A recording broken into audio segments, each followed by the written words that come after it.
Today, I'm going to talk about a poem by the late, great Tony Hoagland.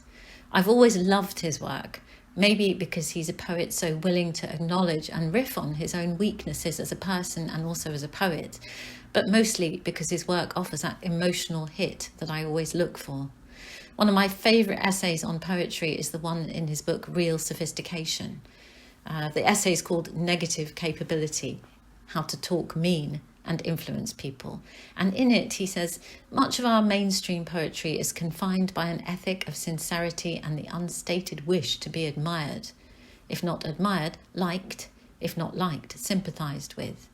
And he goes on to say, American poetry still largely believes that a poem is straightforward autobiographical testimony to, among other things, the decency of the speaker.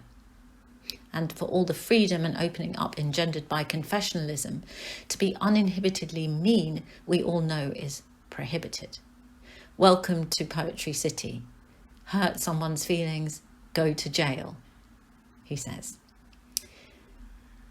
The subject of some controversy, he was never afraid to face up to and articulate difficult truths about the world in his poems about men, about America, about race, and of course about himself. And his poetry is funny, often deeply, blushingly and profoundly funny.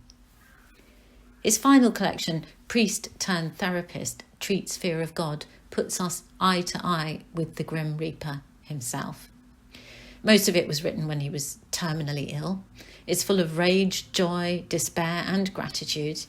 The poem I've chosen, In the Waiting Room with Leonard Cohen, really got to me, partly because it involves two artists I deeply admire, Cohen and Hoagland, paired. What could be more perfect? Hoagland has a way with free verse that makes it sound so easy, so natural, so convivial, as if he's sitting at the table with you sharing a beer before a trip to the movies. But the deliberate movement of this poem takes us to an unexpected and gut-wrenching conclusion with its uneven stanzas, its smart line breaks, its ironic edge, so characteristic of this poet. And despite its content and its context, this poem never becomes mawkish or self-consciously lyrical. So here it is, In the Waiting Room with Leonard Cohen. In the hospital waiting room, seated in my plastic chair, I think about Leonard Cohen and start quietly to cry. I'm glad no one is watching because I can see the childish indulgence of it all, the displacement of my personal self-pity onto the cadaverous Canadian singer whom one critic called the world's leading producer of songs advocating suicide. Yet it comes from somewhere deep, this sobbing sympathy for Leonard Cohen, and I don't care if it's dishonest, there is nourishment in these wet tears. I sense I'm irrigating my own dirty life with something clean and fresh like rain from far away. Still, crying is violent and weird and hard.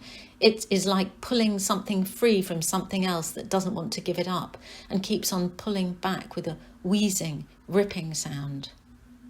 Outside the window, it's not quite sleeting in the grey morning, and I see umbrellas popping open far below. The sidewalks slowly growing dark and stained with wet as cabs speed through the gloom with headlights on. I'm not doing that well in this waiting room today, but I'm glad that Leonard Cohen is here because I feel like I'm stuck half inside and half out of one of his songs, a place where angels have not been seen for years, where ugliness presents itself with a kind of roguish charm.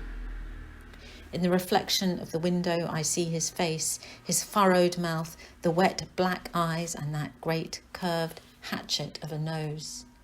An expert witness on the death of God, a master at the art of being broken in order to be made. Who would have imagined me in the hospital with Leonard Cohen and still too ignorant to die? Still trying to learn a few of these fundamental things before the pallbearers arrive. What grief is good for, what imagination can and cannot do, how to work with this suspicion that I am the one responsible, for letting the dove out of the coffin.